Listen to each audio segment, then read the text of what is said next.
সাবেক প্রধানমন্ত্রী BNP chairperson Khaleda জিয়ার অনেকগুলো ছবি আপনি তুলেছেন, সেই সম্পর্কে একটু যদি বলতেন।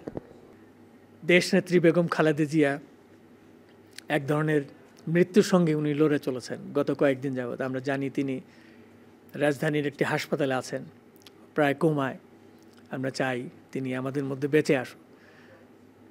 যখন মনে হয় তার কথা, তখন বারে বারে একটি দিনের কথা মনে হয়, সেটি হলো 1982 সালের জানুয়ারি মাসে প্রথম ক্যান্টনমেন্টে শহীদ মইনুল রোডে তার বাড়িতে যাই, যেই বাড়িটি ছিল বাংলাদেশের রাষ্ট্রপতিরও বাসভবন।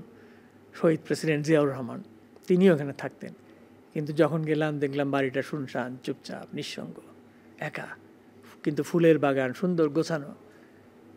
বেগম খালেদা জিয়ার ছবি তুলবেন বলে লন্ডন প্রবাসী একজন রাজনীতিক তিনি আমাকে নিয়ে গিয়েছিলেন। এখন যখন গেলাম, কথা বলতে বলতে, চা খেতে খেতে, আমি একা না, আমি সব দেখছি। তখন বেগম জিয়ার সাথে আমরা একটা ছবি তুললাম, উনিও কয়েকটা ছবি তুললেন। তখন মাগরিবের আজান পড়ে যাচ্ছে, আমাদের ফিরে আসতে হলো, তার কোনো পোর্ট্রেট করতে পারিনি।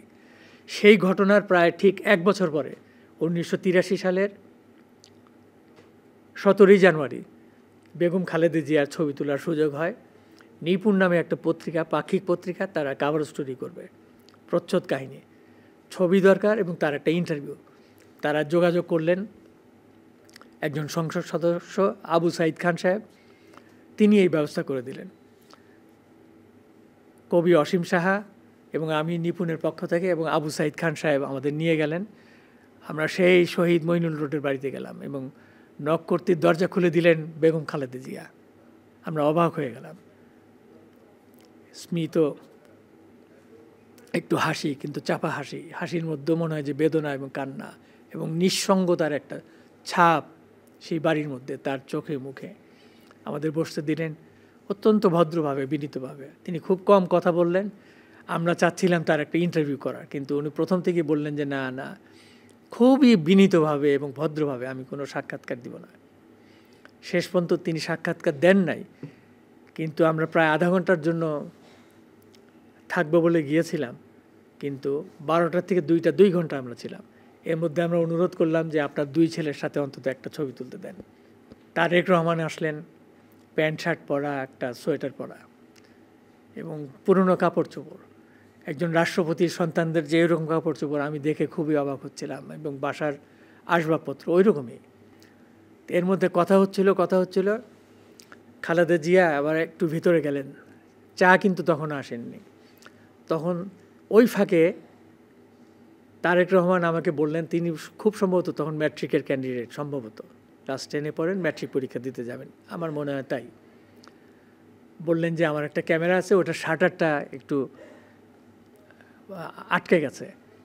তো আমি বললাম যে এগুলো তো ঢাকায় ঠিক করা যায়, কোনো সমস্যা নেই। আর আমার কিছু কিছু জায়গায় অ্যাপারচার স্পিডে সমস্যা হয়, আমি খুব ভালোবাসি ফটোগ্রাফি করতে, আমি ফটোগ্রাফি করব, এটা আমার খুব শখ।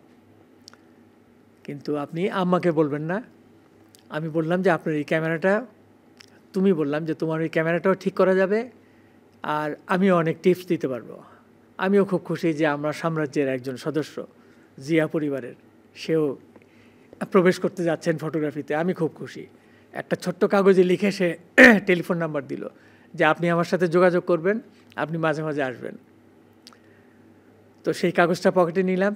তারপরে উনি বললেন যে আম্মাকে কিন্তু বলবেন না, মাকে কিন্তু বলবেন না। তো উনি চা খেতে চলে গেলেন, টুংটাং আওয়াজ হচ্ছে, ফিরে এলেন। তখন আমরা বললাম যে আরাফাত রহমান, আপনার ছোট ছেলে যদি আসেন, তাহলে আমাদের একটা গ্রুপ ছবি আমরা তুলতে পারি আপনাদের। তো বেগম খালেদা জিয়া বললেন যে ও খুব দুষ্টু, চঞ্চল, আসবে কি না দেখি আমি বলে। উনি ভিতরে গেলেন, আবার ফেরত আসলেন। তখন বললেন যে হ্যাঁ ও আসবে, ও রাজি হয়েছে। আমরা খুব খুশি। মা বসলেন মাঝখানে,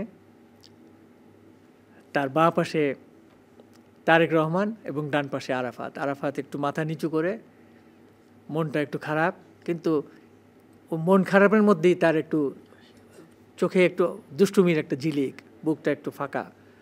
আর তারেক রহমান নির্লিপ্ত, উনিও বাঁ পাশে বসা, সোয়েটার পরা।